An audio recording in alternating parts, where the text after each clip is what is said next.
चलिए, तो आज हम कुछ टॉपिक सीखने वाले। जैसे हमने प्रोडक्ट ऑफ डिटर्मिनेंट ऑलमोस्ट देख लिया था। आपने ये देखा था कि अगर मेरे पास कोई डिटर्मिनेंट दिया है तो उस डिटर्मिनेंट को जब दूसरे डिटर्मिनेंट से मल्टीप्लाई किया जाएगा तो आप रो बाय रो भी कर सकते हैं, रो बाय कॉलम, कॉलम बाय रो और कॉलम बाय कॉलम। कैसे भी करेंगे आंसर फाइनली हमारा क्या आएगा, सेम आएगा। उसके बाद हमने देखा कि मल्टीप्लाई करने के बाद हमारे पास एक बहुत बड़ा सा डिटर्मिनेंट आ जा रहा है। अब क्वेश्चन ये दे दिया जाएगा कि ये जो बड़ा सा डिटर्मिनेंट है इसको इवेल्यूट करो या सॉल्व करो। तो हमें क्या करना है, उसका जस्ट रिवर्स प्रोसेस यूज करना है कि उस बड़े से डिटर्मिनेंट को कन्वर्ट करना है किस में, प्रोडक्ट ऑफ टू डिटर्मिनेंट में। क्लियरिटी है?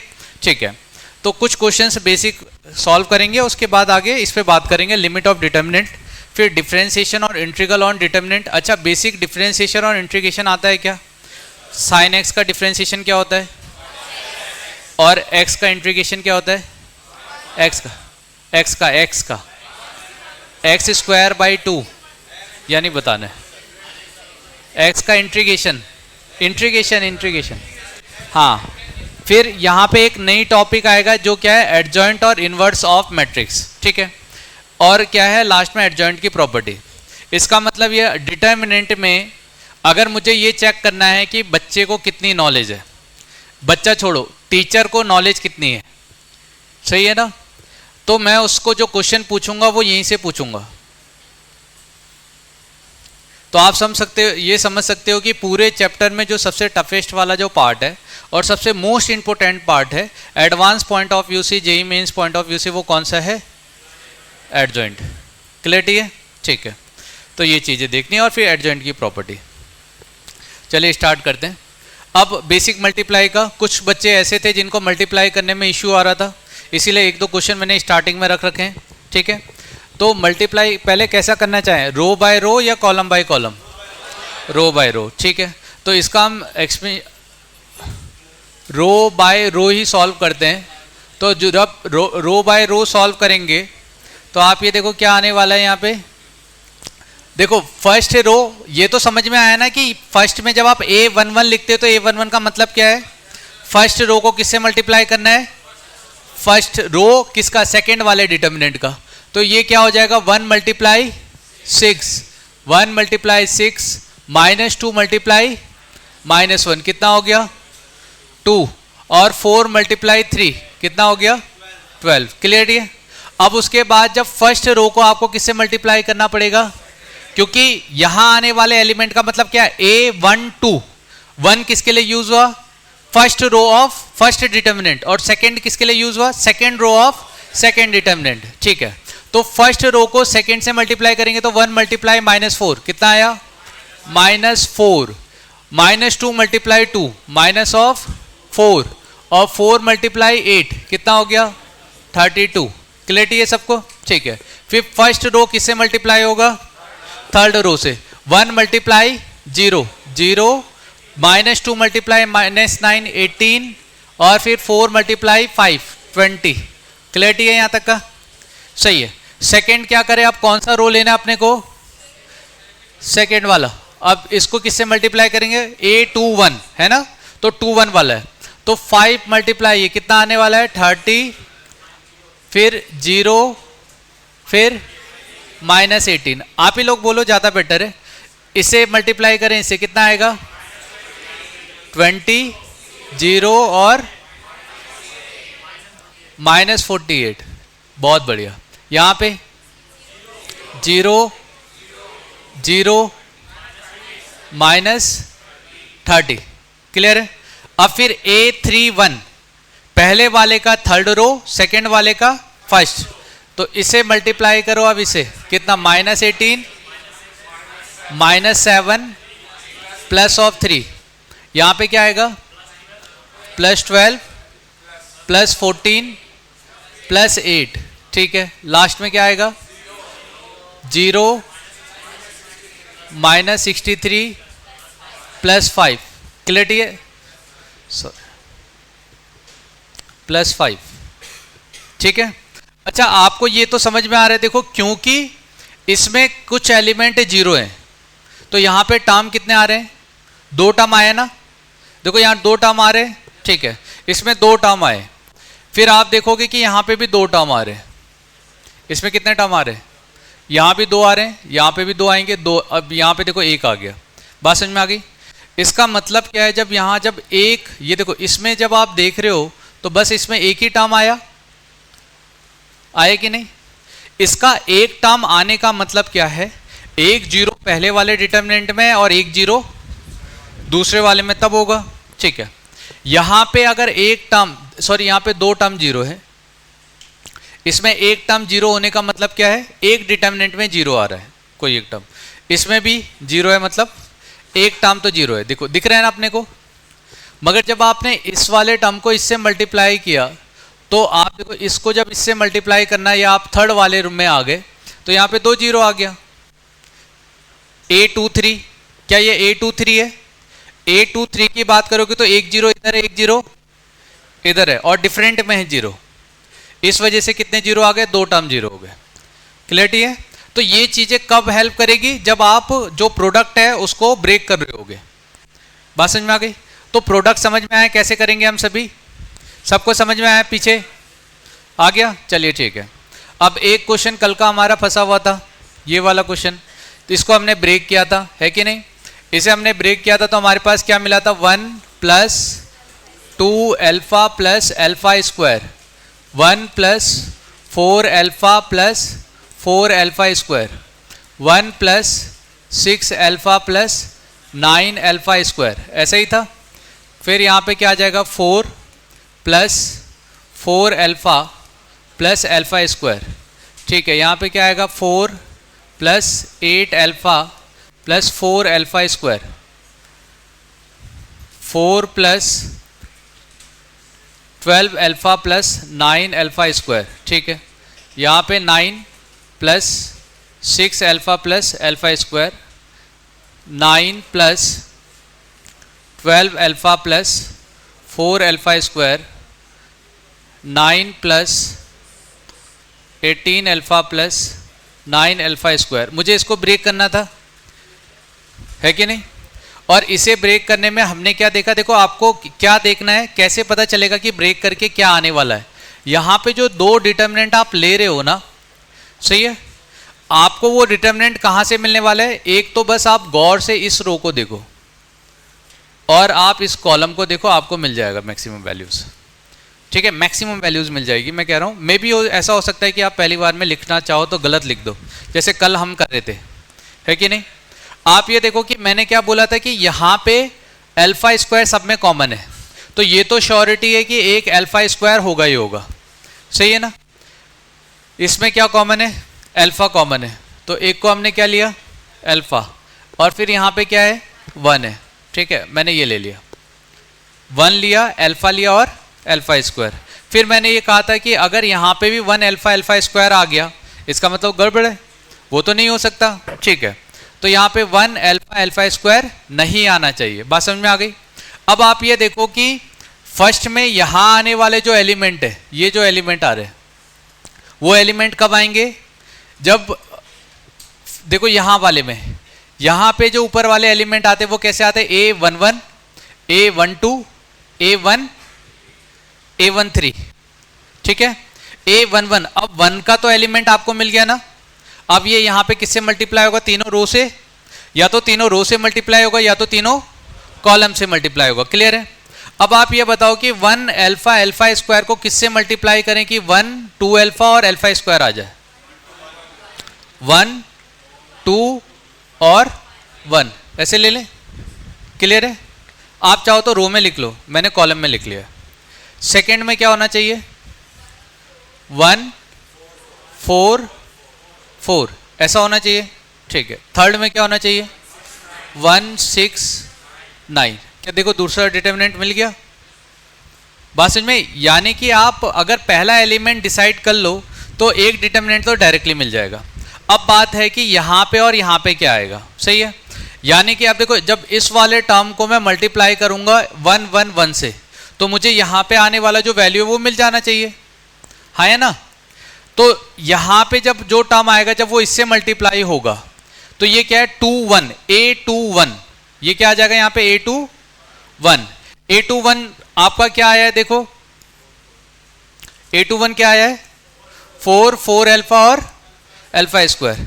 अब यहाँ पे 1 1 1 है, तो आपको नहीं लग रहा है कि यहाँ पे 4 होना चाहिए था? अच्छा यहाँ पे 2 था ना, यहाँ पे 2 था क्या? अच्छा ऐसे लिख दिया। तो इससे आप मल्टीप्लाई करो, यहाँ पे जो आ रहा है उसको ऐसे मल्टीप्लाई करो। अब जब 4 1 से मल्टीप्लाई होगा तो 4 देगा। यहाँ पे कितना है? 4 अल्फा है, तो और यहाँ पे 2 है, तो 4 अल्फा कैसे मिल सकता है? जब 2 अल्फा, यहाँ पे कितना हो जाए? 2 अल्फा, और लास्ट में फिर से 1 है, तो यहाँ पे कितना हो जाए? क्लियरिटी है? अभी आप देखो 4 अल्फा अल्फा स्क्वायर पहला बन गया, 4 8 अल्फा 4 अल्फा स्क्वायर ऐसे ही है, 4 12 अल्फा 9 अल्फा स्क्वायर ऐसे ही है, बन गया ना? चलिए ठीक है, थर्ड वाला देखते हैं। फिर से आप 1 2 1 से मल्टीप्लाई करो उसको, 9 होना चाहिए और यहाँ पे 3 अल्फा होना चाहिए और अल्फा स्क्वायर। समझ में आया? हमें हर एक टर्म को देखने की जरूरत नहीं है, फर्स्ट रो को देखो, फर्स्ट कॉलम को देखो, है ना? आप जैसे ही पहला एलिमेंट डिसाइड कर लोगे तो इसका मतलब दूसरा अपने आप ही बन जाएगा। उसके बाद आपको वेरीफाई करना है कि जो आपने लिया है क्या वो सही है। क्लियरिटी है? अब जब आपने ब्रेक कर लिया, अब तो क्वेश्चन कुछ है ही नहीं। अब देखो यहाँ पे अल्फा कॉमन है, इसमें भी अल्फा कॉमन है, तो कितना कॉमन ले लें? Alpha cube. Alpha cube common ले लेंगे तो यहाँ क्या मिलेगा? 1 4 और 9। यहाँ क्या मिलेगा? 1 2 और 3। यहाँ क्या मिलेगा? 1 1 और 1। ऐसा मिलेगा क्या? चलिए ठीक है। इस वाले टर्म को देखो, क्योंकि मैं जानता हूँ रो और कॉलम को इंटरचेंज करने से डिटर्मिनेंट चेंज, तो अगर मैं 1 1 है तो इस 1 1 को ऐसे लिख सकता हूँ, फिर क्या आ जाएगा? 2 4 और फिर क्या आएगा? 1 4 और 9। इसमें कुछ कॉमन है क्या? 2 कॉमन है, 2 कॉमन ले लें। अगर जैसे यहाँ पे 1 1 है, इसमें भी 1 1 है, 1 4 9 इसमें भी 1 4 9, मगर यहाँ पे क्या है? 1 2 3, मगर यहाँ पे क्या है? 2 4 6। 2 कॉमन लिया जा सकता है ना? जैसे ही मैं यहाँ से 2 कॉमन लूंगा तो ये 2 अल्फा क्यूब बन जाएगा और इसके साथ ये वाला डिटर्मिनेंट ही 2 बार आ जाएगा। हाँ या ना? सही है। अब 2 बार आने में भी ये देखना है कि प्लस आएगा या माइनस आएगा। अच्छा ये बताओ कि जब मैं इस वाले रो को यहाँ और इसको यहाँ पे इंटरचेंज करूंगा तो एक माइनस साइन आएगा। ठीक है, ये फर्स्ट में आ गया और ये लास्ट में आ गया, और ये तो मिड में जैसे यहाँ पे था वो यहाँ पे ही है। इसका मतलब जैसे इस वाले और इस वाले टर्म में दोनों आइडेंटिकल हैं मगर माइनस साइन भी होगा। हाँ या ना? तो ये माइनस साइन भी होगा, तो मेरे पास में क्या आ गया? -2 अल्फा स्क्वायर, और इसके लिए मैंने डेल्टा ले लिया। कितना ले लिया? अभी सेपरेटली यहीं पे निकाल लेते हैं इसका डेल्टा कितना आएगा। मेरे पास जो टर्म है 1 1 1 है, 2 4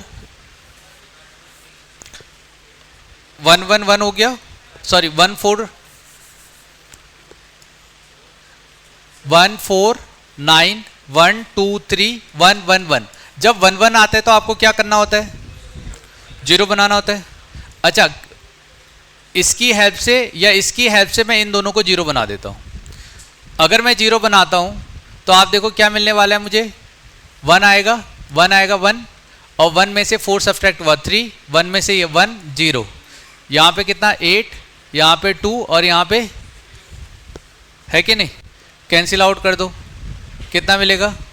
6 - 8 कितना आया? -2। क्लियर है बेटा? मगर ये दोनों सेम हो गए, जो माइनस था वो मैं ले चुका हूँ बाहर, तो ये डेल्टा स्क्वायर, यहाँ पे देखो डेल्टा स्क्वायर होना चाहिए था ना, क्योंकि इसके लिए भी डेल्टा इसके लिए भी डेल्टा, दोनों तो सेम है। तो -2 अगर एक हो भी जाता है तो -2 का स्क्वायर करने पे 4 हो जाएगा। 4 × 2 कितना हो गया? 8। तो क्या ये -8 अल्फा क्यूब है?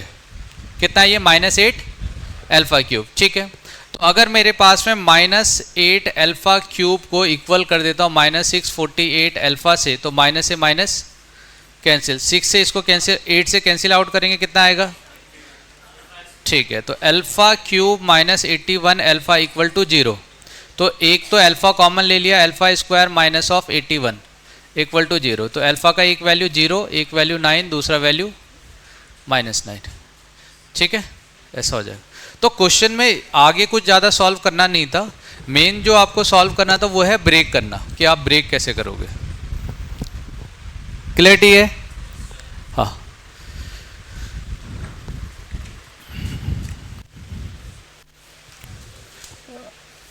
आपकी रफ कॉपी है?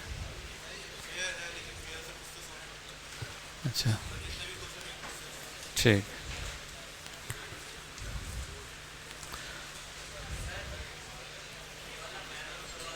ऑफ करवाना है।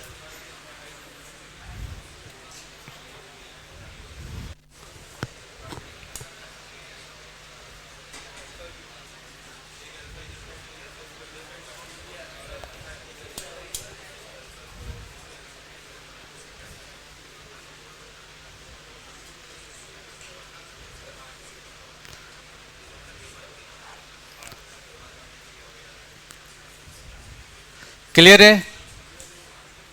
हाँ हाँ। देखो अल्फा से अल्फा को जब हम सॉल्यूशन की बात करते हैं तो अल्फा को अल्फा से नहीं काटते हैं। जब alpha cube equal to 81 alpha है और आपको बताना है नंबर ऑफ सॉल्यूशन, तो सॉल्यूशन की डेफिनेशन क्या होती है?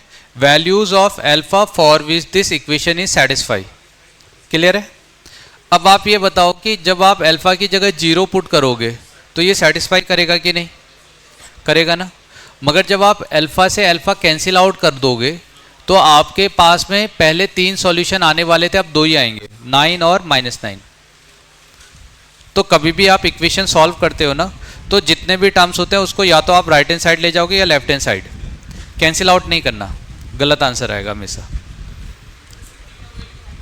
हाँ, तीनों वैल्यू सही है, तीनों वैल्यू सही हैं। शायद आप क्वेश्चन देखोगे, अच्छा मैंने दिए थे ऑप्शंस में ना, तो कल ऑप्शन दिया था उसमें 9 और -9 था। हाँ, यहाँ पे माइनस साइन क्यों आया? आ गया ना, ये इंटरचेंज किया था। हाँ, क्लियरिटी है यहाँ तक का? चलो एक और क्वेश्चन है इसी पे। ये क्वेश्चन भी अब 2014 का है, मेंस का। ठीक है, दिखने में वो क्वेश्चन थोड़ा सा लेंदी जैसा दिख रहा है मगर है नहीं। ठीक है, क्या बोल रखा है क्वेश्चन में? अल्फा और बीटा क्या है?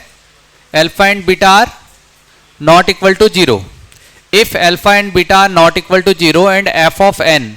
अभी देखो एफ ऑफ एन क्या डिफाइन किया है? F of n is equal to alpha की power N plus beta to the power n. Clear है बेटा? ठीक है, ये एक डिफाइन किया। अब इसका मतलब क्या है कि जब मैं एन की जगह पे 1 पुट करूंगा तो ये क्या बन जाएगा? अगर 2 पुट करूं तो क्या बन गया? अल्फा स्क्वायर प्लस 3 पुट करूं तो alpha cube plus beta cube, और 4 पुट करूं तो 4 प्लस बीटा की पावर 4। क्लियर है बेटा? और 4 तक का ही पुट करना है, हाँ या ना? तो अब आप देखो कि आपके पास जो टर्म दे रखा है क्या दिया है? 3 1 प्लस f1। ठीक है, तो 3 1 प्लस f1। तो जब मैं इसको एक्सपेंड करके लिखता हूं, यहां पे 3 आ रहा है, इसमें क्या आएगा? 1 प्लस अल्फा प्लस बीटा, ऐसा आएगा कि नहीं? इस तरह से आने वाला है। यहां क्या आएगा? 1 plus alpha square plus beta square. Clear है बेटा? ठीक है, यहां क्या आएगा? 1 प्लस अल्फा प्लस बीटा। यहां क्या आएगा?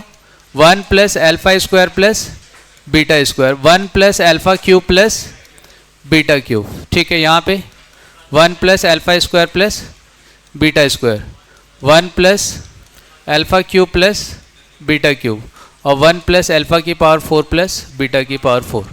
अच्छा ठीक है, क्या पूछा गया इसमें? क्वेश्चन में कुछ पूछा होगा फाइनली डिटर्मिनेंट, है ना? हम देख लेते हैं डिटर्मिनेंट क्या आएगा इसका। ये दिया है क्वेश्चन, और this expression is equal to k times of 1 minus alpha का स्क्वायर, 1 माइनस बीटा का स्क्वायर, अल्फा माइनस बीटा का square, then what is the value of k। Clarity है? क्वेश्चन समझ में आ गया? ठीक है, इस क्वेश्चन को हमने कैसे कन्वर्ट कर लिया है? प्रोडक्ट ऑफ टू डिटर्मिनेंट, हाँ या ना? आप देखो, आपको F N equal to alpha की पावर एन प्लस बीटा की पावर एन है, तो आपने एफ ऑफ एन का वैल्यू लिया और यहाँ पे पुट कर लिया। सही है? क्लियरिटी है? एक बार देख लेते हैं। अब यहाँ देखो, जो आपके पास क्वेश्चन में दिया हुआ है, अब ये तो समझ में आ रहा है ना कि जितने भी टर्म्स आप देख रहे हो यहाँ पे, है ना, सब में 3 टर्म्स हैं क्या? 3 टर्म्स है कि नहीं? किस में नहीं है? इस वाले में नहीं है। इसको ऐसे लिख सकते हैं क्या? अभी आगे 3 टर्म्स। चलिए ठीक है, अब अपने को वही कोशिश करनी है कि कैसे मैं इसको ब्रेक करके 2 पार्ट में लिख दूं। तो आप बताओ 1 1 1, फर्स्ट नंबर को मैंने क्या कर दिया? 1 1 1 कर दिया, तो यहां पे क्या आएगा? क्या आएगा, यहाँ क्या आएगा 1 1। क्लियर है। अब सेकेंड टर्म से मैं डिसाइड कर सकता हूं कि क्या आने वाला है। इसको देखो और बताओ यहाँ क्या आएगा 1 अल्फा, और यहाँ पे क्या आएगा 1 अल्फा स्क्वायर। और क्लियरिटी है, सबको समझ में आया। चलिए ठीक है। अब ये वाला टर्म देख के बताओ कि यहाँ क्या आएगा 1 अल्फा और बीटा, 1 अल्फा और बीटा। अब यहां भी बता दो, ये 3 है ना, 3 A3 1, 3 1 कौन सा है, तो 1 अल्फा स्क्वायर। और क्लैरिटी है क्या, बन गया, दोनों सेम है क्या, है कि नहीं। बस क्या है, रो कॉलम इंटरचेंज हो गया। यहाँ 1 1 1 है, 1 अल्फा बीटा, यहाँ पे 1 अल्फा बीटा, यहाँ पे 1 alpha square beta square, 1 alpha square beta square. Clarity है। अच्छा, इसका एक्सपेंशन जानते हो क्या, कितना होता है बताओ, alpha minus beta, beta minus 1। अगर गामा होता तो वो आ जाता है ना, alpha minus beta, beta minus gamma, और गामा माइनस, हाँ पहले ऐसे ही लिख लेते, मान लो ऐसे लिख लिया मैंने, alpha minus beta, beta minus gamma, फिर गामा माइनस अल्फा, ऐसा हो जाता। ठीक है।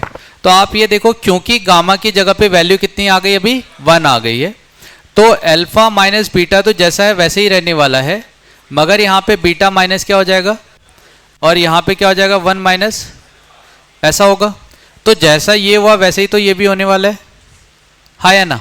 तो यहाँ पे क्या आ जाएगा फिर, alpha minus beta, beta minus 1, और 1 माइनस अल्फा।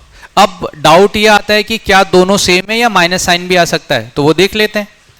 अब बताओ कि इस वाले टर्म को, रो और कॉलम को इंटरचेंज कर दो, इसको इंटरचेंज कर सकते हैं, तो 1 1 1 इधर आ जाएगा, 1 अल्फा बीटा जो है वो 1 अल्फा बीटा ऐसा हो जाएगा, और 1 अल्फा स्क्वायर बीटा स्क्वायर ऐसे हो जाएगा। क्या दोनों आइडेंटिकल दिख रहे हैं, इसे ये किस में है, रो में है, इसको कॉलम में इंटरचेंज कर दो, सेम ऐसा बन जाएगा। इसका मतलब ये और ये दोनों ही सेम है। अगर दोनों सेम है तो माइनस साइन नहीं आने वाला, क्योंकि अगर ये निगेटिव होता भी है तो ये भी निगेटिव होगा, और दोनों मल्टीप्लाई करोगे क्या बन जाएगा, पॉजिटिव। तो फाइनली मेरे पास क्या मिला, अल्फा माइनस बीटा का होल स्क्वायर, और 1 माइनस अल्फा हो या 1 माइनस अल्फा या अल्फा माइनस 1, वो देख लेंगे अकॉर्डिंगली, जो भी दिया है वैसे ही ले लूंगा। 1 माइनस अल्फा दिया है तो 1 माइनस अल्फा का होल स्क्वायर, 1 माइनस बीटा का होल स्क्वायर, हाँ या ना बेटा। बताओ इसका कोफिशिएंट कितना आ रहा है, 1 आ रहा है, तो k का वैल्यू क्या होगा 1, तो 1 इज द राइट आंसर। ठीक लगा थोड़ा, चलिए आगे बढ़े। आप पहले नोट कर लो, कुछ चीजें नोट कर लो, है बेटा। अच्छा next slide.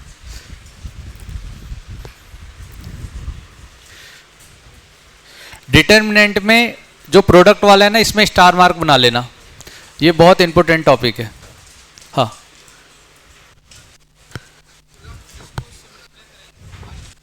One alpha beta, इसको ऐसे मल्टीप्लाई कर ले, रो, वो अकॉर्डिंगली डिसाइड करना पड़ेगा। अभी मैंने रो और कॉलम के हिसाब से बनाया। हाँ, जैसे मैंने इसको किस हिसाब से सॉल्व किया है, रो को किससे मल्टीप्लाई किया, कॉलम को। तो आप ऐसा मत करना कि रो को आप रो से मल्टीप्लाई कर दो, कुछ और आ जाएगा। ठीक है। हाँ हाँ, बिल्कुल कर सकते हैं, सही है।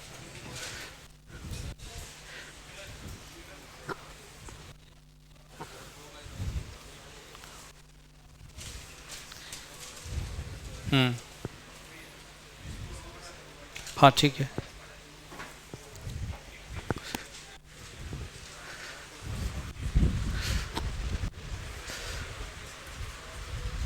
डाउट है, डाउट बोलो। हो गया, क्लियर हो गया पूछने से पहले ही। चलो ठीक, हाँ क्लियर है, यहाँ तक का समझ में आया। कितने लोग होमवर्क बना के लेके आए, मतलब आपने इन सब क्वेश्चन को घर पे ट्राई किया। बहुत कम हाथ खड़े हो रहे बेटा। ऐसे नहीं करना है, मतलब आप लोग अपने बगल वालों का कंपटीशन ऑलरेडी कम करते जा रहे हो। ठीक है, हाथ खड़े करो तो जिन्होंने होमवर्क किया था, ऐसे करो भाई, ये तो तुम्हारे लिए प्राउड का है, ऐसे करो, ऐसे क्यों कर रहे हो। अब अपने आस पड़ोस वालों को देख लो, तुम लोग एक दूसरे का कंपटीशन कम कर रहे हो, तो उसके लिए तो अच्छी बात है, कम करो पूरे दिन भर, अब मतलब ऐसे करते रहो, पूरे साल भर ऐसे करते रहो। ठीक है, हाँ, next topic, limit of A determinant. Limit के बारे में थोड़ा बहुत जानते हो क्या?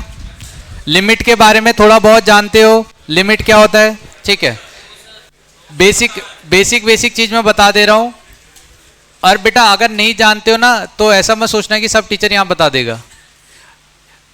11th की चीजें मैं मान के चलूंगा कि आपने 100% नहीं पढ़ी है, तो ऐसा भी नहीं है कि 0% है, एटलीस्ट 20% तो होगा ना। तो कुछ चीजें मैं मान के चलूंगा कि 20% आपको आता है। अगर आपको नहीं आता है तो डाउट क्लास में आप पूछ लेना, या क्लास के बाद मेरे से पूछ लेना।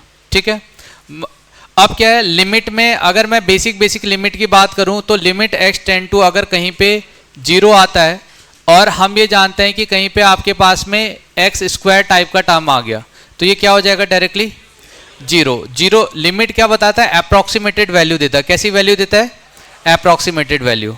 ठीक है, इसी तरह से मेरे पास कुछ बेसिक फॉर्मूले हैं, शायद आप जानते भी होंगे कि लिमिट x टेंड टू 0, अगर मेरे पास sine x divided by x हो जाएगा तो ये कितना होगा? Similarly limit x tend to 0 और tan x बाई x हो गया तो ये कितना हो जाएगा? 1। और limit x tend to 0 1 minus cos x divided by x square होगा तो कितना होगा? 1/2। ठीक है, ये कुछ बेसिक लिमिट है, नहीं जानते तो मेरे से पूछ लेना बाहर, टेंशन नहीं लेना। सही है, अब क्या है कि आप डिटर्मिनेंट में लिमिट का यूज कैसे करोगे? जैसे आपने समेशन पढ़ा था, समेशन और लिमिट में क्या डिफरेंस है पहले आप ये देखो। जब आप लिमिट की बात करते तो जैसे आप क्या करते थे, जैसे स्केलर मल्टीप्लिकेशन होता है, बात समझ में आ गई? तो अभी क्या है, जब आप किसी में भी लिमिट में अप्लाई करोगे तो आप देखो क्या लिखा है, all other element remain same. ठीक है, जब आप लिमिट लेते हो किसी एक रो में तो जो बचे हुए 2 रो होंगे उस रो के एलिमेंट कैसे रहने चाहिए? यानी इंडिपेंडेंट फ्रॉम द लिमिट होने चाहिए, तब जाके आप एक में लिमिट अप्लाई करोगे। बात समझ में? फिर से बताता हूं क्या है कि आप एकदम से सब में लिमिट नहीं लगा सकते, आपको लगाना है अगर लिमिट, जैसे समीशन में था। समीशन में क्या इश्यू आ रहा था, जैसे मान लो कि अगर मैं इस वाले को आगे से k ले लेता हूं, आप समझना दोनों में क्या डिफरेंस है। मान लो किसी डिटर्मिनेंट को k से मल्टीप्लाई किया तो वो k या तो किसी एक रो से मल्टीप्लाई होगा या तो किसी एक कॉलम से मल्टीप्लाई होगा। क्या ये बात समझ में आ गई? ठीक है, अब जब आप लिमिट लेते हो तो लिमिट का मतलब क्या है? जब आपने लिमिट x टेंड टू 0 लिखा, इसका मतलब क्या है कि ये जो x है वो क्या हो जाएगा? टेंड्स टू, इसके अलावा कोई चेंज, कोई ऑपरेशन हुआ क्या? जो बस वेरिएबल है वो वेरिएबल क्या बन गया? 0 बन गया। ऐसे ही होगा। इसी तरह से यहां पे क्या होगा कि जैसे आप देख रहे हो कि PQRSTV, यानी कि जो डेल्टा है, अभी डेल्टा R का मैंने एक फंक्शन ले लिया। ठीक है, ये डिटर्मिनेंट हो गया। तो जब आप समेशन करके, आप देखो यहाँ पे समेशन लगाया हुआ है, हम समेशन की जगह पे क्या ले लेते हैं? लिमिट ले लेते हैं कि हमने यहाँ पे लिमिट लगा दी और limit x tend to alpha something इस तरह से ले लिया। बात समझ में आ गई? तो limit x tend to alpha delta of r लिया है, या आपका यहाँ पे r है, मान लीजिए x ले लेते, ये ऐसे ले लेते हैं अल्फा। तो आप देख रहे हो कि ये x जो है, ये जो p है, p तो p रहेगा, चेंज किस में हो रहा है? x क्या बन रहा है? अल्फा। तो जहां जहां पे x आ रहा है वो चेंज होकर क्या बन जाएगा? आपका अल्फा बन जाएगा। क्या बात समझ में आ रही? तो जब आपको लिमिट अप्लाई करना होगा तो जैसे आप नॉर्मली लिमिट लगाते हैं वैसे ही आप लिमिट कहाँ लगा सकते हो? डिटर्मिनेंट में लगा सकते हो, मगर कोशिश करोगे कि एक टाइम पे एक रो में लगाओ। ठीक है, आप चाहो भी तो सब में भी लगा सकते हो, क्योंकि लॉजिक क्या होगा कि अगर मान लो कि यहाँ पे आने वाला फंक्शन x है, ये फंक्शन x है, ये फंक्शन x का है, ये सभी फंक्शन x के हैं। ठीक है, अब मैंने क्या कर दिया? बाहर से लिख दिया लिमिट x टेंड टू 0। तो इसका मतलब क्या है? जब x टेंड टू 0 होगा तो ये सभी में जो x आने वाले हैं वो साइमल्टेनियसली 0 होते जा रहे होंगे। ऐसा ही हो रहा होगा ना? ऐसा तो नहीं है कि भाई पहले पहला वाला रो जीरो हो जाए फिर सेकेंड वाला रो मैं जीरो होऊंगा, ऐसा तो नहीं होगा। जैसे ही आप x टेंड टू जीरो, ऐसा क्यों बोल रहा हूं, क्योंकि जब आप लिमिट x टेंड टू आपने जीरो बोल दिया, आपने एक्स स्क्वायर लिया, 2x लिया, प्लस 5 लिया और प्लस 3x क्यूब ले लेते हैं, तो जैसे x टेंड टू जीरो मैं बोलूंगा, इसका मतलब ये x भी टेंड टू जीरो है, ये x भी टेंड टू जीरो और ये x भी टेंड्स टू जीरो है, ऐसा होगा कि नहीं? बात समझ में आई? इसका मतलब जब आप इसको एक्सपेंशन करके भी लिखोगे तो जहां जहां पे x आ रहा होगा वहां पे आप टेंड्स टू जीरो कर सकते हो। यानी कि अगर लिमिट बाहर है तो उसे डायरेक्टली आप किसके अंदर ले जा सकते हो, डिटर्मिनेंट के अंदर ले जा सकते हो। बात समझ में आ गई? चलिए ठीक है, मगर ऐसा समीशन में नहीं होता। इसमें क्या बोला मैंने कि ये लिमिट को आप सबके साथ कर सकते हो, किसी एक रो के साथ मत करना। जैसे आगे हम एग्जाम्पल से सीखेंगे।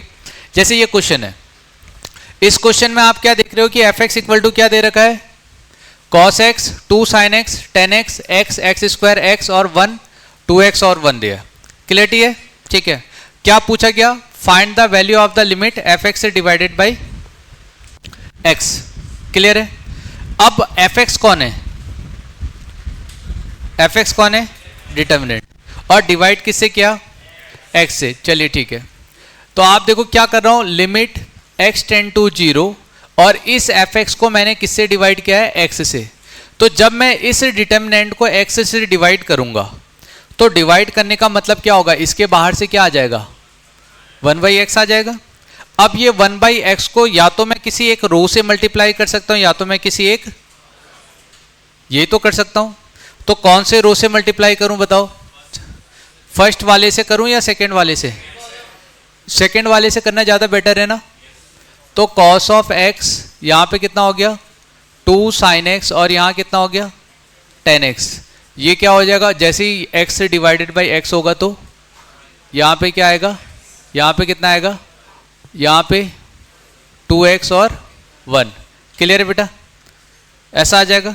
ठीक है, तो ये हो गया आपका limit x tend to zero F X divided by X. Clarity है? ठीक है। अब जब मैं limit x tend to zero कर रहा हूं, अभी ये देखना, तो मैं ऐसा नहीं करूंगा कि किसी एक रो को जीरो बनाऊंगा, दो रो को ऐसे ही रहने दूंगा, ऐसा नहीं करना।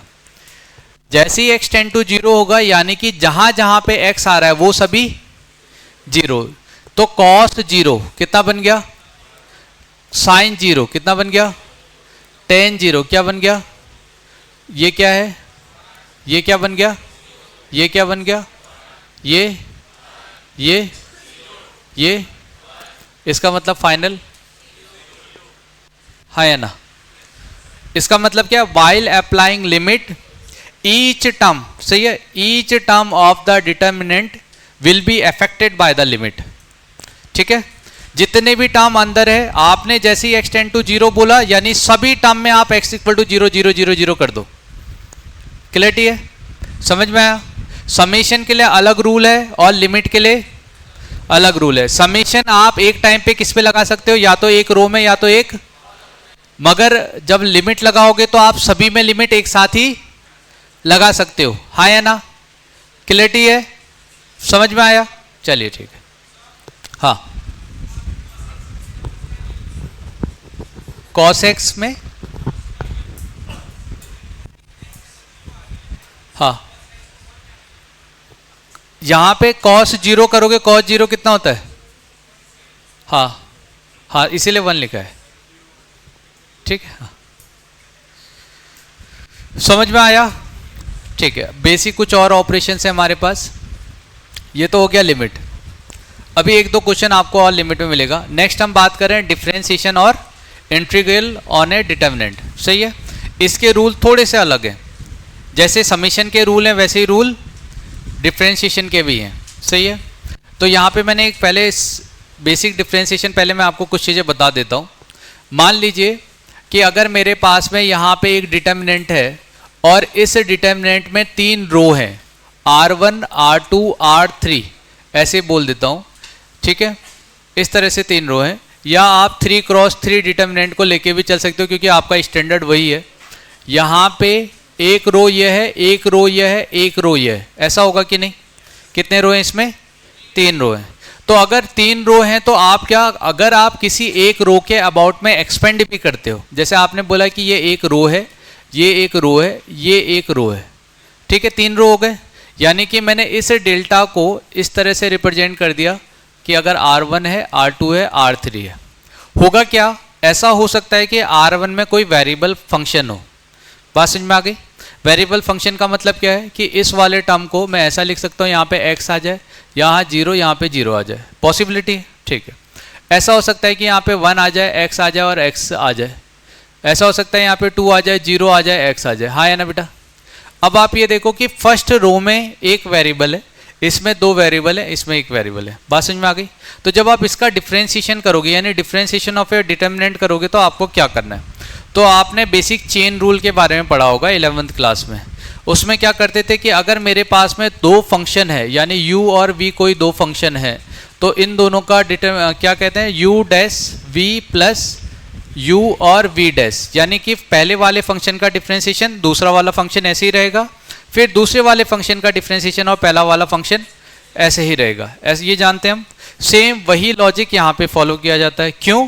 क्योंकि जब आपने इस टर्म के अकॉर्डिंगली, जैसे आपने इसको एक्सपेंड कर रहे होगे, तो इस x के अकॉर्डिंगली जब एक्सपेंड करोगे तो यहाँ पे जो आपके पास टर्म आ रहा है, ठीक है, यानी कि a11 के साथ में c11 आ रहा है, और फिर आप देखो कि हो सकता है आपने इसको ले लिया, a12 के साथ में c12 आ रहा है और a13 के साथ में c13 आ रहा है। अब क्योंकि अगर ये a11 वाला फंक्शन, ये जो a11 है, अगर ये x का फंक्शन है, तो जब आप डेल्टा को डिफरेंशिएट करोगे तो ये डिफरेंशिएट होगा, होगा कि नहीं? और c11 का मतलब क्या हो गया, ये रिमेनिंग जहां पे आपका क्या आ रहा है, देखो फंक्शन आ रहा है। तो जब c11 को डिफरेंशिएट करोगे तो उसमें ये भी डिफरेंशिएट हो रहा होगा और ये भी डिफरेंशिएट हो रहा होगा। ऐसा है कि नहीं? बात समझ में आ गई? ठीक है। अब आगे अगर कांस्टेंट टर्म है तो अपने को कुछ करना ही नहीं, ये अगर ये दोनों कांस्टेंट हो जाए तो 0 हो जाएगा, ये कांस्टेंट और ये कांस्टेंट हो जाए तभी भी 0 हो जाएगा। तो जितने ज़्यादा वेरिएबल आएंगे उतना ज़्यादा आपको सॉल्व करना पड़ेगा। एक बेसिक चीज़ ये है। और इन शॉर्ट रूल क्या है कि आप क्या करोगे कि अगर आपके पास डिटर्मिनेंट में 3 रो या 3 कॉलम है, ऐसे बोल देते हैं C1, C2 या C3, ऐसा, तो पहला आपको कि जैसे ही आप डेल्टा को डिफरेंशिएट करोगे तो पहले आप R1 को डिफरेंशिएट करो, R2 और R3 रो को जैसा है एज इट इज रहने दो, प्लस R1 ऐसे ही रहने दो, R2 को डिफरेंशिएट करो, R3 ऐसे ही रहने दो। सिमिलरली R1 R2 ऐसे ही रहेगा और फिर कौन सा डिफरेंशिएट हो जाएगा, R3। क्लियरिटी है? तो ये बेसिक जो चेन रूल है वैसे ही चेन रूल जैसा ही डिटर्मिनेंट में भी फॉलो किया जाता है। क्लियरिटी है? तो अगर मेरे पास डिटर्मिनेंट को डिफरेंशिएट करना है, इसका मतलब क्या, पहले रो को डिफरेंशिएट, दोनों रो ऐसे ही रहेंगे, फिर सेकेंड रो को डिफरेंशिएट, जो रिमेनिंग रोज है ऐसे ही रहेंगे, फिर थर्ड रो को डिफरेंशिएट, रिमेनिंग रोज रिमेन सेम। क्लियरिटी है? और जैसा डिफरेंशिएशन के लिए है वैसा का वैसा ही कंसेप्ट किसके लिए है, इंटीग्रेशन के लिए।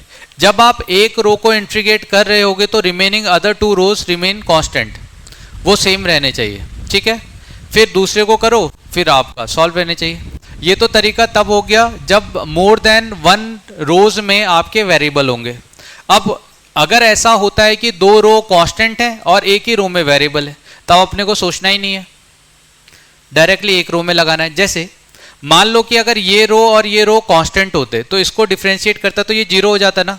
तो एक पूरा रो अगर 0 हो गया तो डिटर्मिनेंट का वैल्यू, अगर यहाँ पे थर्ड रो 0 हो गया तो डिटर्मिनेंट का वैल्यू। बात समझ में आ रही? तो इसका मतलब ये, जब मैं ऐसे लिख रहा हूँ, इसका मतलब है कि 3 क्रॉस 3 में 3 आपके रोज होते हैं, ठीक है, और 3 रोज हैं तो 3 कॉलम भी है। बात समझ में आ गई? तो अगर ये वेरिएबल है तो ये कुछ वैल्यू देगा, अगर कांस्टेंट है तो ये वाला पूरा टर्म क्या हो जाएगा, 0 हो जाएगा। क्लियरिटी है? ठीक है, एक ये चीज। और क्या याद ध्यान रखना है, मे बी ऐसा पॉसिबल हो सकता है कि अगर आपके पास में एक डिटर्मिनेंट है तो उसके 2 रो या 2 कॉलम में आपके पास वेरिएबल हो, तो आप रो कॉलम ऑपरेशन से जानते हो। कोशिश ये करोगे कि क्या 2 रो जो हैं वो रिड्यूस होके एक सिंगल रो में वेरिएबल आ सकता है कि नहीं। अगर एक सिंगल रो में वेरिएबल आ गया तो वो आपके लिए ज़्यादा बेनिफिशियल है बजाय 2 बार सॉल्व करने के। बात समझ में? यानी कि मैं ये देख रहा हूँ कि यहाँ पे आने वाला टर्म अगर x + 1 है और इस वाले में भी सॉल्व करने पे अगर मान लो x प्लस 3 है, तो मैं बेसिक ऑपरेशन जानता हूं कि इसको इससे सब्ट्रैक्ट कर दूंगा तो x हट जाएगा, और x हट जाएगा यानी कि अब ये इंडिपेंडेंट ऑफ x हो गया। बात समझ में आई? तो वो अब कांस्टेंट बन जाएगा। ठीक है, तो डिफरेंशिएशन कैसे करना है? अगर आपको डिटर्मिनेंट का डिफरेंशिएशन करना है तो एक रो को एक बार differentiate, remaining other two row same. ठीक है, तो आप लिख लो, एक लाइन लिख लो इसमें, while applying differentiation on a determinant, while applying differentiation on a determinant, while applying differentiation on a determinant, we have to follow the chain rule. We have to follow the chain rule. We have to follow the chain rule. It means during differentiation of one row, it means during differentiation of one row, make other two rows मत लिखो, other remaining rows, make other remaining rows constant, make other remaining rows constant। मगर अभी IT की बात कर रहे हैं तो हाँ ठीक है, क्या while applying differentiation on determinant, we have to follow the chain rule, ठीक है, we have to follow the chain rule। हाँ, फिर इसमें क्या, it means during differentiation of one row, make other remaining rows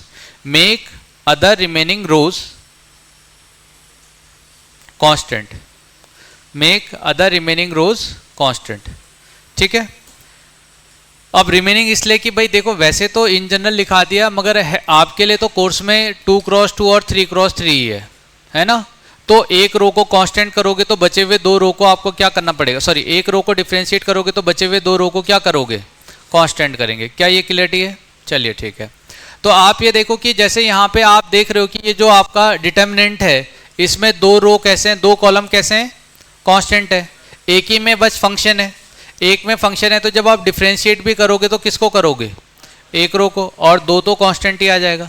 similarly integration भी same ही होता है, एक में इंटीग्रेशन करेंगे और ये दोनों सेम रहेगा। बेसिक एक लाइन का कंसेप्ट है। क्लियरिटी है क्या? चलिए ठीक है, आ जाते हैं थोड़ा क्वेश्चन प्रैक्टिस करते हैं इस पे। क्वेश्चन में दे रखा है F X equal to this, then find the value of F dash of 0। क्या दे दिया? F dash of 0। अच्छा, क्या तीनों ही रो ऐसे हैं जो एक्स से डिपेंडेंट है या इंडिपेंडेंट है? डिपेंडेंट। तो क्या मुझे एक तीनों को बारी बारी से क्या करना पड़ेगा, डिफरेंशिएट करना पड़ेगा। चलिए ठीक है, देखते हैं। अगर मैं एफ डैश एक्स करता हूं, अभी मान लो कॉलम के अबाउट करता हूं, इस कॉलम का डिफरेंशिएशन करूं, कितना आएगा, कॉस एक्स है, कॉस एक्स क्या देगा, माइनस साइन एक्स, ठीक है। कॉस 2x क्या देगा, -2 साइन 2x, और ये क्या देगा, -3 साइन 3x। हाँ है ना बेटा, ठीक है। रिमेनिंग टर्म ऐसे ही रहेंगे, ये दोनों तो ऐसे ही रहने वाले हैं, ठीक है। सेकेंड में क्या आएगा, cos of x, cos of 2x, cos of 3x, ठीक है। साइन क्या बन जाएगा, कॉस x, हाँ साइन कॉस x बनेगा ना, और 2 कॉस ऑफ 2x, और साइन 3x का क्या होगा, 3 कॉस ऑफ 3x। क्लियर है, ठीक है। और थर्ड वाला रो ऐसे ही रहने वाला है, ठीक है, वो भी देख लेंगे। यहाँ पे क्या आ गया, कॉस x आ गया, यहाँ पे 2 कॉस ऑफ 2x है, और यहाँ पे 3 कॉस ऑफ 3x है। क्लियरिटी है, ठीक है। लास्ट में देखो यहाँ पे क्या है, कॉस ऑफ x ऐसे ही रहेगा, लास्ट रो।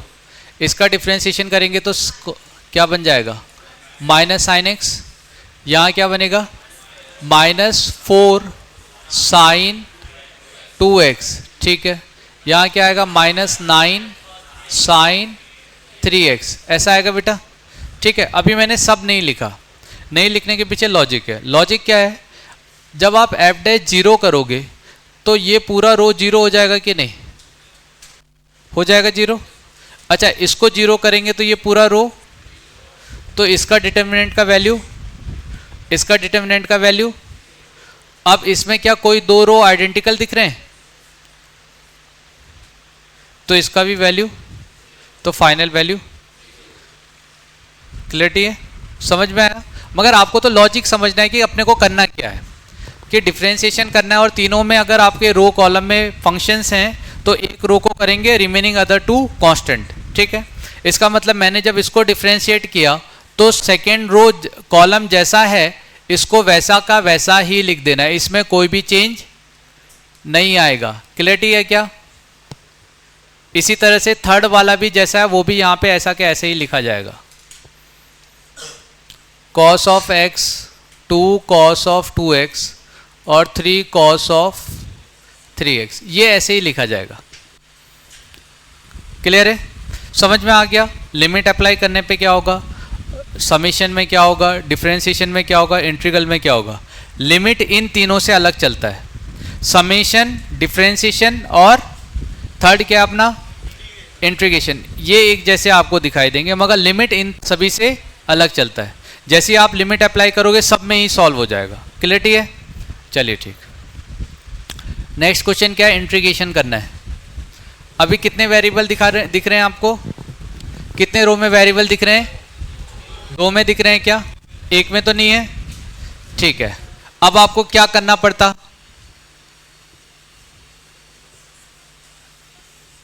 इसमें वेरिएबल है और इसमें भी वेरिएबल है ना, ऐसा है ना। तो आपको क्या करना पड़ेगा, इंटीग्रेशन का भी रूल जानते हो क्या आप, जानते हो नहीं जानते हो। अगर आपके पास इंटीग्रेशन ऑफ u और v है तो आप क्या करते हो, पहले वाले का क्या, पहले तो first function second function decide कर लेते हैं। फर्स्ट को बाहर रखोगे और सेकंड का, पहले वाले का डिफरेंशिएशन और सेकंड वाले का इंटीग्रेशन करते हो, ऐसे करते हैं ना बेसिक। ठीक है, मगर आप ये मान लो कि मैक्सिमम टाइम आपके पास क्वेश्चन ऐसा आएगा कि दो रो में वेरिएबल दिख रहे होंगे मगर उसे आप सॉल्व करके एक रो में वेरिएबल कन्वर्ट कर सकते हो। ठीक है, जैसे मैं दिखाता हूँ, आपको दिख रहा होगा कि यहाँ पे दो रो में वेरिएबल है, इधर है और, अच्छा आप यहाँ से वेरिएबल कॉमन ले सकते हो 1 6 9, इससे वेरिएबल कॉमन ले लेंगे तो यहाँ क्या बचेगा, यहाँ पे ये सेम रहेगा, ऐसा होगा कि नहीं। आपने जो कॉमन लिया वो कहाँ चले गया, आ गया। अब ये जो बाहर वेरिएबल है इसको आप इससे मल्टीप्लाई कर सकते हो, जैसे आप इससे मल्टीप्लाई करोगे यहाँ क्या आ जाएगा, यहाँ पे 6 4 3 और 9 1 और -7, देखो एक में बन गया। अब सॉल्व कर लेते हैं कि अब मुझे इंटीग्रेशन भी करना पड़ेगा तो एक ही रो में करना पड़ेगा। बात समझ में आ गई।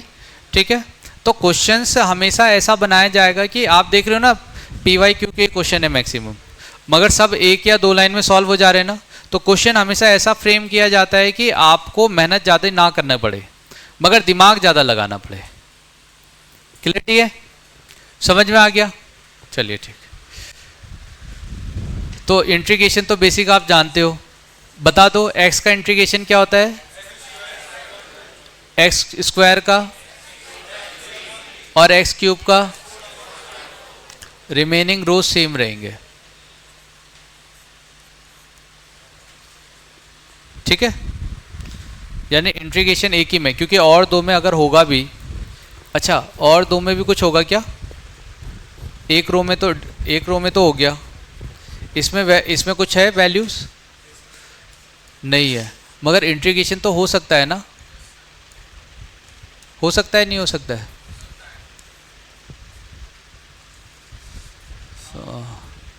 क्योंकि 6 का इंटीग्रेशन क्या हो जाएगा, 6x हो जाएगा, है कि नहीं। 4 का क्या हो जाएगा, 4x हो जाएगा, और 3 का क्या हो जाएगा, 3x हो जाना चाहिए।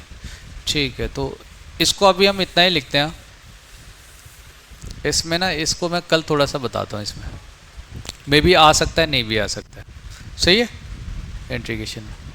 चलिए, हाँ फिर से लिमिट का क्वेश्चन, हाँ ये इंटीग्रेशन में ना कल डिस्कस करूँगा मैं, इसमें कुछ मुझे एक लग रहा है कि कुछ मिस्टेक हो सकती है। हाँ हाँ, मैं ये कह रहा हूँ इंटीग्रेशन नेक्स्ट टाइम डिस्कस करते हैं, इसमें कुछ मिस्टेक हो सकती है। अच्छा, लिमिट में फिर इसमें क्या करें, आपको ये पता है ना, लिमिट लगाने के लिए अपने को क्या करना पड़ेगा, √3h² है, तो पहले इसको किससे डिवाइड करना पड़ेगा, h से, लिमिट h टेंड टू 0, और ये डेल्टा है। अब डेल्टा π/3 आप शुरू में पुट नहीं करोगे, पहले आप h का वैल्यू क्या कर लोगे, h देखो h² ऐसे ले लोगे, इसको सॉल्व करोगे, या आप इसको ऐसे कर दो π/3। अब ये जो π/3 है यानी कि ये x है ना, x है, तो x की जगह पे क्या वैल्यू पुट करना है, π/3। अब तो ये पूरा किस में बन जाएगा, h में बन जाएगा क्या, जब ये h में बनेगा तो इसको किससे डिवाइड करना है, √3h²। जब आप h² से डिवाइड करोगे, अभी थोड़ा सा सोचो बस, हाँ, अगर h² से आपने डिवाइड भी किया तो या तो आप किसी एक रो को h दे सकते हो, ज़्यादा से ज़्यादा 2 रो को h दे सकते हैं, इससे ज़्यादा कुछ कर सकते हैं क्या, ये समझ में आ रहा है, कितने h है आपके पास, आप या तो किसी एक रो को h² से मल्टीप्लाई कर दो, या कितने रो को मल्टीप्लाई कर दें, 2 को, है ना, यानी कि आपका डेल्टा ऑफ π/3 जो है वो क्या बन जाएगा, 10 π/3, और 10 π/3 कितना हो गया, √3। चलिए ठीक है, दूसरा क्या बन गया, 10 ऑफ π/3 प्लस ऑफ h, ये क्या बन जाएगा, 10 of π/3 plus of 2h। Clear है बेटा, सही है, मैं बस हिंट दे रहा हूँ, मैं चाहता हूँ कि ये क्वेश्चन आप घर से बना के लेके आओ, मतलब थोड़ा सोचो फिर हम डिस्कस करें। फिर यहाँ पे क्या आ जाएगा, सिमिलरली 10 ऑफ x प्लस यानी कि π/3 प्लस 2h। आपको दिख रहा है कि इसी तरह से सभी टर्म कन्वर्ट हो जाएंगे, और कन्वर्ट होने के बाद इसको आपने किससे डिवाइड किया है, h² और √3 से। तो जो ये h है, ज़्यादा से ज़्यादा आप क्या कर सकते हो, इस h से एक रो को डिवाइड कर सकते हो और किसी दूसरे रो को डिवाइड कर सकते हो, मगर एक रो अभी भी बच जाएगा ना, है ना, बच जाएगा कि नहीं। तो अब आप देखो कि आपको दिक्कत कहाँ पे आएगी, कि जब आपने यहाँ पे π/3 प्लस ऑफ h कर दिया, तो जब आप इस वाले टर्म को h से डिवाइड करोगे तो ये क्या हो जाएगा, इन्फिनिटी हो जाएगा कि नहीं, है ना, ये क्या हो जाएगा आपका, इन्फिनिटी हो जाएगा। क्लियरिटी है, ठीक है, तो आप इसको डायरेक्टली नहीं कर पाओगे, सही है। तो इसमें आप एक रूल लगाते हो, शायद आपने पढ़ा है या नहीं, एल हॉस्पिटल रूल जानते हो क्या, तो आपको इस रूल का यूज़ करके इस क्वेश्चन को एक बार ट्राई करके आना है। 2 क्वेश्चन आपके लिए मैं होमवर्क में लाया था, एक तो ये क्वेश्चन है और एक इसके बाद वाला क्वेश्चन है। ये 2 क्वेश्चन आपको होमवर्क में करना है, तो आप नोट कर लो। हाँ,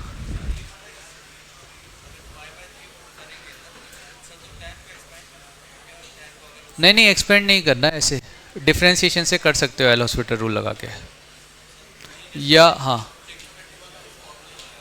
10a + 10b बहुत लंबा हो जाएगा, उससे इतना करने की जरूरत ही नहीं है।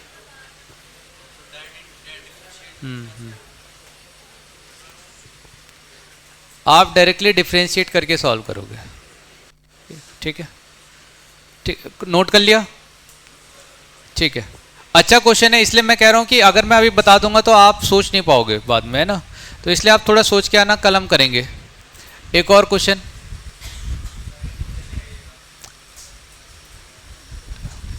हाँ,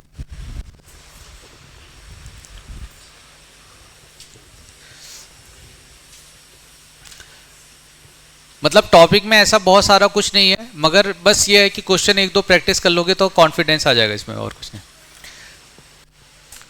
और ऐसे PYQ में जाते क्वेश्चन पूछे भी नहीं गए, मतलब 3 या 4 क्वेश्चन पूछे हैं, तो वो मैं लेके आ गया हूँ आप लोगों के लिए। हाँ बोलो। हाँ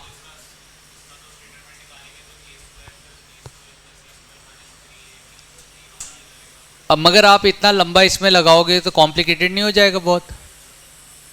मैं चाहता हूं कि आप क्या करो, जैसे ये क्वेश्चन आपके पास है, आपको डिटर्मिनेंट पता है ना, एक्सपेंशन पता है। अब बात यह है कि लिमिट लगाना है। अब लिमिट में आपको ये पता है कि जैसे ही मैं लिमिट लगाऊंगा h टेंड टू 0 का मतलब है कि h अपने आप ही सब में 0 होने लग जाएगा, मैं ये जानता हूं, ठीक है। और इसी टाइम पे जब मैं h टेंड टू 0 करूंगा उससे पहले मुझे h स्क्वायर से डिवाइड भी करना है। बात समझ में आ गई? अब मैं ये चाहता हूं कि आप थोड़ा इस क्वेश्चन को लेके सोचो कि आप करोगे कैसे। क्या आप पूरा एक्सपेंड करोगे या आप किसी को रो कॉलम ऑपरेशन लगा के सॉल्व कर लोगे, है ना, या डिफरेंशिएशन करके एल हॉस्पिटल रूल लगा के सॉल्व कर लोगे। क्लियरिटी है? जब आप सोचोगे और उसके बाद जाके जब मैं सॉल्यूशन बताऊंगा ना, तब आप देखोगे कि भाई सॉल्यूशन कितना इजी था और हम कितना कॉम्प्लिकेटेड सोच रहे थे। क्लियरिटी है? चलिए ठीक है। सेकंड क्वेश्चन,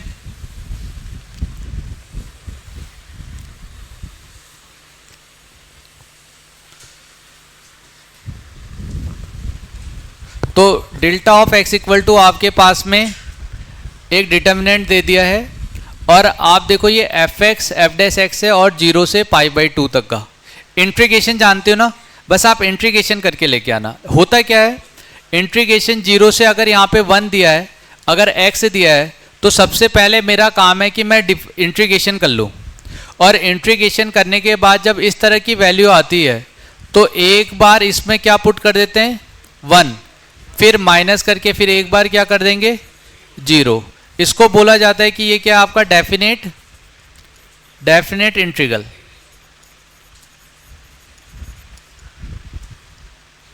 क्या ये डेफिनेट इंटीग्रल? ठीक है, सोच के आना बस, ऐसा नहीं है। मुझे पता है कि आप कुछ बना पाओगे और कुछ नहीं बना पाओगे, ऐसा भी हो सकता है, मगर यह है कि आपकी जो थिंकिंग पावर है वो ऐसा नहीं हो जाना चाहिए कि पूरी खत्म हो जाए। सही है? क्लियरिटी है? ठीक, आगे बढ़ते। एक नया टॉपिक आएगा हमारे लिए, सिंगुलर और नॉन सिंगुलर मैट्रिसेस। मैट्रिसेस के बारे में हम देख चुके हैं कि मैट्रिक्स क्या है, रेक्टेंगुलर अरेंजमेंट है। मैट्रिक्स क्या है? मैट्रिक्स क्या है बेटा? ठीक है, रेक्टेंगुलर अरेंजमेंट है। किसका है? किसका रेक्टेंगुलर अरेंजमेंट है? नंबर्स का। रियल नंबर्स और कॉम्प्लेक्स भी हो सकते हैं ना, ये बात समझ में आ गए? ठीक है, तो अब जो यहाँ पे वर्ड आ रखा है आपका क्या, सिंगुलर और नॉन सिंगुलर। इसका मतलब क्या है, मैंने ये बोला था कि ईच स्क्वायर मैट्रिक्स, जितने भी स्क्वायर मैट्रिक्स आपके पास दे रखे हैं, तो every square matrix associate with a numerical value. जितने भी स्क्वायर मैट्रिक्स है उससे रिलेटेड क्या होगी, एक न्यूमेरिकल वैल्यू होगी। उस न्यूमेरिकल वैल्यू को ही मैंने डिटर्मिनेंट बोला है। उसको क्या बोला है हमने? डिटर्मिनेंट। अब क्या है कि अगर किसी मैट्रिक्स का डिटर्मिनेंट निकाला आपने और वो 0 हो गया, वो क्या हो गया, उसको हम सिंगुलर बोलेंगे। यानी कि if the value of A determinant, सही है, या determinant of A matrix is 0, it means matrix is singular. If determinant of matrix is not 0, it means not singular. बात समझ में आ गई? तो अगर किसी मैट्रिक्स का डिटर्मिनेंट आपने निकाला, अगर 0 हो गया, मतलब उसको क्या बोले हम? सिंगुलर मैट्रिक्स बोले। क्या बोले? Singular matrix. अगर नॉन 0 है तो उसको क्या बोलेंगे? Non singular. बात समझ में आ गई? ठीक है, तो बेसिक सा लॉजिक है कि अगर मेरे पास ए कोई मैट्रिक्स है, ए मैट्रिक्स को जनरली मैं इस तरह से रिप्रेजेंट करता हूँ और इसका जो ऑर्डर होता है उसको मैं m क्रॉस m ऐसे कह सकता हूँ। ठीक है, सही है, एक ये हो गया। अब जैसे ही मैं इसका डिटर्मिनेंट निकालूं और ये नॉन 0 आ जाए और 0 आ जाए, आपने डिटर्मिनेंट निकाला, 0 आ गया और नॉट इक्वल टू 0 आ गया, तो जब 0 आएगा तो इसको क्या बोलेंगे? ये क्या है? Singular matrix. और नॉन 0 आएगा तो इसको क्या बोलेंगे? Non singular matrix. बात समझ में आ गई? तो ये वर्ड आगे यूज किए जाएंगे, सिंगुलर और नॉन सिंगुलर। क्लियरिटी है? ठीक है। अब जब मैं इसके एग्जाम्पल की बात करता हूं कि सिंगुलर मैट्रिक्स कौन होंगे, तो आप स्क्यू सिमेट्रिक मैट्रिक्स जानते हो क्या? स्क्यू सिमेट्रिक मैट्रिक्स के केस में हमने स्क्यू सिमेट्रिक मैट्रिक्स के केस में हमने क्या निकाला था? डिटर्मिनेंट निकाला था। अब स्क्यू सिमेट्रिक मैट्रिक्स के केस में जब आप डिटर्मिनेंट निकालोगे तो या तो वो डिटर्मिनेंट क्या आ जाएगा आपका 0, या तो परफेक्ट स्क्वायर। अगर इवन ऑर्डर है तो क्या आएगा? Perfect square. अगर ऑड ऑर्डर है तो क्या आएगा? 0 आएगा। तो वही चीज मैंने यहाँ मेंशन कर दी है कि जितने भी every skew symmetric matrix of odd order, odd order मतलब 3, 5, 7 इस तरह से, ये कैसे होंगे? सिंगुलर, क्योंकि इसका डिटर्मिनेंट क्या आने वाला है? 0 आने वाला है। ठीक है, दूसरी बात क्या है, अगर कोई दो रो आइडेंटिकल हो गए तभी भी वो क्या हो गया? सिंगुलर हो जाएगा, मतलब उसका डिटर्मिनेंट क्या हो जाएगा? 0 हो जाएगा। अच्छा, दो रो आइडेंटिकल के साथ में एक पॉइंट मेरे से मिस हो गया था। मान लीजिए कि यहाँ पे 1, 2 और 4 है, ठीक है। अगर यहाँ पे 1, 2, 4 होगा और ये 5, 6, 7 है, तो जाहिर सी बात है इसका डिटर्मिनेंट कितना आने वाला है? 0। इसी की जगह पे अगर 1, 2, 4 और 2, 4, 8 होता और 5, 6, 7 होता, तो इसका डिटर्मिनेंट का वैल्यू क्या आएगा? क्यों आएगा 0? क्योंकि 2 को क्या ले लें हम? हाँ, तो बस इतना बोल देना कि if any two row are identical then the determinant is 0। इसमें आप एक और टर्म इंक्लूड कर लेते हो कि if any two row are proportional, अगर कोई दो रो प्रोपोर्शनल होंगे तभी भी डिटर्मिनेंट का वैल्यू कितना आ जाएगा? क्या यहां तक का क्लियर है? चलिए ठीक है, आगे बढ़ते हैं। नेक्स्ट है कोफैक्टर मैट्रिक्स और एडजॉइंट मैट्रिक्स। कैसे? कोफैक्टर मैट्रिक्स और एडजॉइंट। कोफैक्टर के बारे में थोड़ा बहुत मैंने आपको बता दिया है कि कोफैक्टर क्या होता है। मान लीजिए कि अगर मेरे पास में 2 क्रॉस 2 का एक मैट्रिक्स है A11, A12, A13 और A21 और A22। अब मुझे क्या करना है? इस एलिमेंट का कोफैक्टर निकालना है। क्या निकालना है? कोफैक्टर। तो जब मैं इसका कोफैक्टर निकालूंगा तो कोफैक्टर ऑफ 1, 1, 1 कैसे लिखा जाता है? -1 की पावर 1 + 1। जिस रो और कॉलम में यह इसे एलिमिनेट कर दें, फिर क्या बचेगा आपके पास में? जो एलिमेंट, तो A22 ऐसा आ जाएगा क्या? तो C11 ये कितना आया बेटा? A22 के इक्वल। अच्छा, जब आप C12 आप निकालोगे तो C12 कितना आने वाला है? -1 की पावर 1 + 2 और कितना आएगा? A21 दिख रहा है आपको? चलिए, तो माइनस ऑफ A21, ठीक है। C21 ये क्या आएगा? माइनस आएगा क्या? 1, 2 में माइनस आएगा तो 2, 1 में भी माइनस आने वाला है। और जब मैं इसे कैंसिल आउट करूंगा तो क्या बचेगा मेरे पास? A12 और C22 इस केस में क्या आएगा? -1 की पावर 4 और कैंसिल आउट करोगे तो A11। हाँ है ना बेटा? क्लियरिटी है? ठीक है। अब आप समझो मैंने क्या किया, मेरे पास एक मैट्रिक्स दिया था, उसका कोफैक्टर मैट्रिक्स निकाल रहा हूँ। क्या निकाल रहा हूँ? कोफैक्टर। तो जब मैं 2 क्रॉस 2 मैट्रिक्स का कोफैक्टर मैट्रिक्स निकालता हूँ तो कोफैक्टर मैट्रिक्स को आप कैपिटल C से रिप्रेजेंट करते हो। तो अगर कैपिटल C से रिप्रेजेंट किया तो ये वाला एलिमेंट C11 है, C12, C21 और C22। बात समझ में आ गई? ठीक है। और ये मैट्रिक्स बनने वाला कैसा है पहले इसको भी देख लेते हैं। तो जब मैं इसका मैट्रिक्स कोफैक्टर मैट्रिक्स बनाऊंगा तो फर्स्ट जो एलिमेंट था वो क्या बन गया? A22। C11 क्या बन गया? A22। C12 क्या बन गया है? -A21 बना कि नहीं? और C21 क्या बन गया? Minus of A12। हाँ है ना? और फिर C22 क्या बन गया है? A11। हाँ है ना? यहाँ तक का क्लियर है? बात समझ में आ गई? ठीक है। तो इसमें दो टर्म आपको दो चीज़ें दिखाई देंगी। कोफैक्टर आप पहले से जानते हो।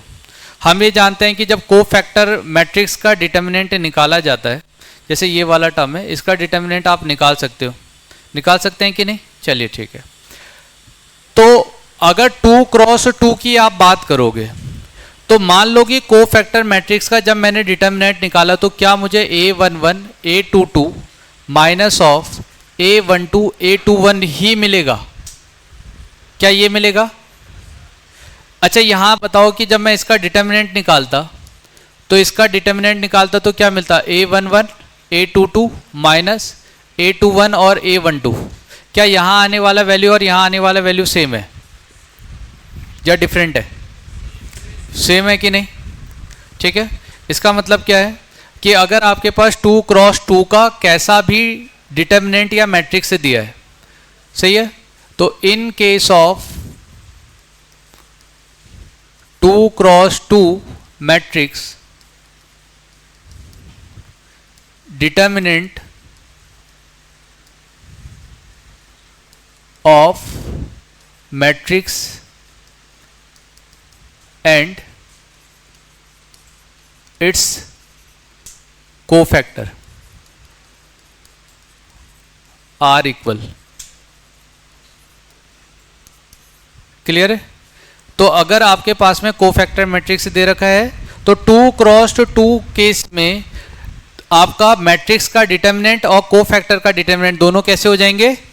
सेम हो जाएंगे। क्या ये चीज क्लियर है? चलिए ठीक है। अब इसी के साथ मुझे बताओ कि मैंने 3 क्रॉस 3 के लिए भी बताया था आपको, तो in case of 3 cross 3 matrix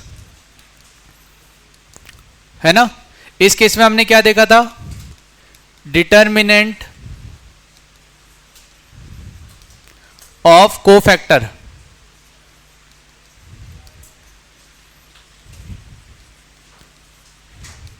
ये किसके इक्वल था? डेल्टा की पावर, भूल गए क्या?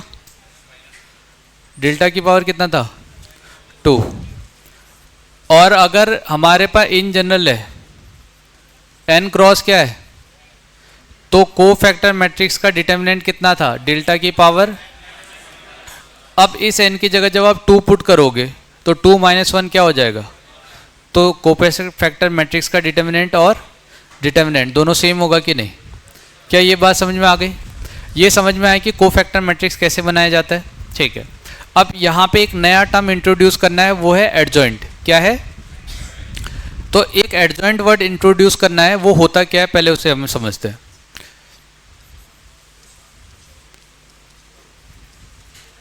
एडजॉइंट ऑफ मैट्रिक्स, ठीक है। अभी यहाँ पे ढंग से ध्यान देना क्योंकि सबसे इंपॉर्टेंट टॉपिक यही है, एडजॉइंट ऑफ ए मैट्रिक्स। अभी कोफैक्टर समझ में आ गया क्या होता है? कोफैक्टर समझ में आ गया। क्या आप 2 क्रॉस 2 का कोफैक्टर निकाल सकते हो? क्या 3 क्रॉस 3 का कोफैक्टर निकाल सकते हो? अभी थोड़ा प्रैक्टिस करेंगे 3 क्रॉस 3 का भी निकालने के लिए। एडजॉइंट जब डिसाइड किया जाता है तो एडजॉइंट को क्या बोला जाता है? इट इज द ट्रांसपोज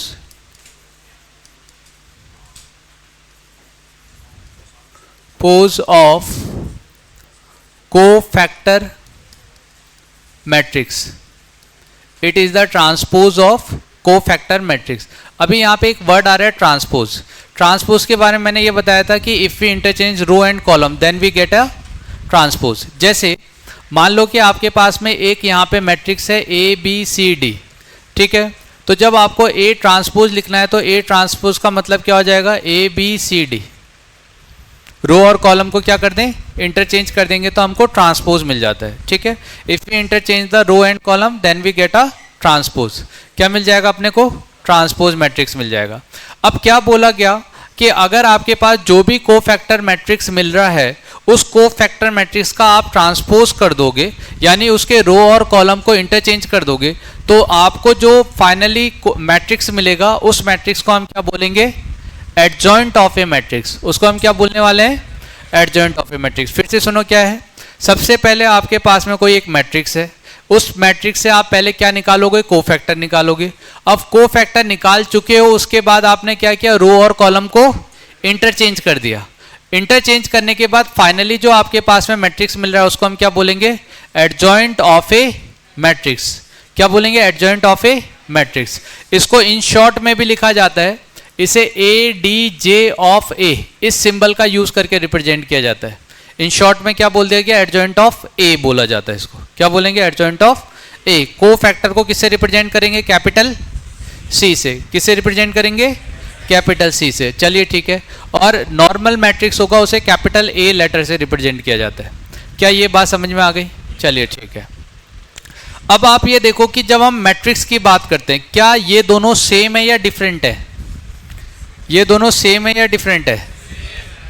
क्या सेम है? कंफर्म? कैसे सेम है? अभी आप ऐसे बैठे हुए हो, इस रो के स्टूडेंट अगर ऐसे बैठने के बजाय इस तरह से बैठ गए तो दोनों अरेंजमेंट सेम हो जाएंगे? अरेंजमेंट सेम होगा क्या? मगर इन दोनों का डिटर्मिनेंट सेम आता है, हाँ या ना? तो in case of determinant if we interchange row और कॉलम, तो डिटर्मिनेंट के केस में रो और कॉलम को इंटरचेंज करने से डिटर्मिनेंट का वैल्यू सेम ही रहेगा, हाँ या ना। मगर मैट्रिक्स के केस में जब रो और कॉलम को इंटरचेंज करोगे तो अरेंजमेंट बदल जाएगा, वो सेम नहीं रहेगा। क्या ये बात समझ में आ रही? तो मैट्रिक्स के केस में ए और ए ट्रांसपोज, यानी कि जब मैट्रिक्स में रो और कॉलम को इंटरचेंज कर दोगे तो दोनों अलग अलग चीजें, वो दोनों सेम बात नहीं है। बात समझ में आ गई ना? ये दोनों सेम नहीं है। मगर डिटर्मिनेंट के केस में दोनों सेम वैल्यू देते हैं, इसीलिए डिटर्मिनेंट के केस में रो कॉलम को इंटरचेंज करने से कोई फर्क, मगर अरेंजमेंट में तो पड़ेगा ना। तो और मैट्रिक्स क्या है? अरेंजमेंट है। क्या यहां तक का क्लियरिटी है? चलिए ठीक है, आगे बात करते हैं। तो हमने क्या बोला कि एडजॉइंट क्या होगा? Adjoint is the transpose of A cofactor matrix. अब कोफैक्टर मैट्रिक्स हम निकालना सीख रहे हैं कि आप कोफैक्टर मैट्रिक्स निकालोगे कैसे, ठीक है। तो पहले तो इसका कोफैक्टर निकालते हैं 3 क्रॉस 3 का, तो 2 क्रॉस 2 का अपने आप ही आ जाएगा, ठीक है। तो सबसे पहले मैं कोफैक्टर मैट्रिक्स निकालना चाह रहा हूं, तो पहले कोफैक्टर मैट्रिक्स जब मैं लूंगा तो कोफैक्टर मैट्रिक्स में कितने एलिमेंट होने वाले हैं? 3 क्रॉस 3 में कितने एलिमेंट होने वाले हैं? तो फर्स्ट एलिमेंट जो होगा उसको मैं क्या लिख दूं? C1, इसे क्या लिखेंगे? -1 की पावर 1 + 1 यानी कि 2। अब यहां से बताओ तो इसके लिए कोफैक्टर एलिमेंट कौन सा होगा? C11 कौन सा होगा? क्या इसको कैंसिल आउट कर दूं? यहां से क्या मिलेगा? 3, हाँ 3 + 6, तो ये कितना बन गया? 9 बन गया, ठीक है। C12 निकालते हैं। तो C12 अभी मुझे दिख रहा है ना, 1 प्लस होगा तो 1, तो यहाँ पे कितना 3 आ गया, तो ये माइनस हो गया, ठीक है। तो अब इसको कैंसिल आउट कर देते हैं। सेकेंड एलिमेंट के लिए, सेकेंड एलिमेंट के लिए कितना आने वाला है? 6 और -3 कितना आ गया? -3, यहाँ से 3 और एक माइनस साइन। सिमिलरली C13 क्या हो जाएगा? कितना? अभी -1 की पावर 4 लिख दूं ना डायरेक्टली, अभी ये बार बार नहीं करूंगा माइनस वाला। यहां पे बताओ क्या नंबर आ रहा है? 4 माइनस प्लस, यानी डायरेक्टली क्या लिख दें? तो ये कितना हो गया? 5। अभी आप बोलो कि C21 लिख रहा हूं, मैं डायरेक्ट लिख रहा हूं C21, यानी कि इस एलिमेंट के लिए, इस एलिमेंट के लिए ये कैंसिल, ये कैंसिल, तो ये कितना आया? 3 - 2 यानी 1 आ गया। मगर यहाँ पे क्या है? 2 और 1 है, तो माइनस साइन देगा, तो माइनस साइन देने के साथ क्या दे देगा? ये 3 - 2, 3 - 2 कितना? 1, तो ये कितना हो गया? -1। क्लियरिटी है? अभी मैं कुछ बच्चों को देख रहा हूँ बेटा, ध्यान नहीं है यहाँ पे आपका, अभी कोफैक्टर नहीं आएगा। अभी मैंने बोल दिया था कि एडजॉइंट सबसे इंपॉर्टेंट टॉपिक है। अगर कोफैक्टर में ध्यान नहीं है तो आप एडजॉइंट तो पूरा उड़ जाएगा ऊपर से, ठीक है। बातें आप बाद में भी कर सकते हो। C12 कैसे निकालोगे? C12 कैसे निकालोगे? कौन सा? C22 कितना हो जाएगा? प्लस आएगा और 3 + 1 यानी कितना आ गया? अभी जल्दी जल्दी बताते जाना। C23 बताओ। माइनस साइन आया और 2 3 में ये कैंसिल आउट, ये कैंसिल आउट, यानी 2 - 1, हाँ ये कैंसिल आउट हो गया ना, तो कितना आ गया? -3, ठीक है ना। फिर C31 क्या आने वाला है? C31 क्या आने वाला है? ये कैंसिल, ये कैंसिल, अभी एक तो माइनस नहीं आएगा और -4 आ जाएगा, ठीक है। C32 कितना आएगा? ये कैंसिल, ये कैंसिल, -3 - 2, माइनस और -5 +5, और C33 कितना आ जाएगा? एक तो प्लस है और 1 - 2 -1, हाँ है ना, आ गया ना। तो आप देखो आपके पास एक कोफैक्टर मैट्रिक्स बन रहा है। कोफैक्टर मैट्रिक्स में पहला एलिमेंट 9, दूसरा एलिमेंट फिर -4, हाँ है ना। ऐसा हो जाएगा क्या? अच्छा गलत लिखा है, पहले 9 फिर -3 फिर 5 फिर फिर फिर फिर फिर फिर क्लियर है? ये जो आपने लिखा है ये कोफैक्टर मैट्रिक्स है, और ये बोर्ड में है, मतलब बोर्ड में आपको कोफैक्टर निकालना पड़ेगा, आप इससे बच नहीं सकते। आप इसको निकालने से बच नहीं सकते। मेरे पास तो मेथड है जेई के लिए कि मैं इससे बचा के भी निकाल दूंगा, मगर निकालने के पीछे लॉजिक यही है कि आप बोर्ड में इससे बच, तो आपको ये करना ही पड़ेगा। तो अगर आपके पास में कोई एलिमेंट यानी मैट्रिक्स दिया है और आपको इन्वर्ट से निकालना है, तो सबसे पहले आपको कोफैक्टर निकालना पड़ेगा, उसके बाद एडजॉइंट निकालने का पड़ेगा, फिर आगे आप प्रोसीड करोगे। बात समझ में आई? क्या कोफैक्टर सबको निकालना समझ में आ गया? चलिए ठीक है। अब कोफैक्टर आप निकाल चुके हो। इसी कोफैक्टर में देखो, जैसे ही मैं टी लिखता हूं, टी का मतलब ट्रांसपोज, ट्रांसपोज का अब यहां पे रो कॉलम चेंज हो जाएंगे, तो ये क्या बन जाएगा?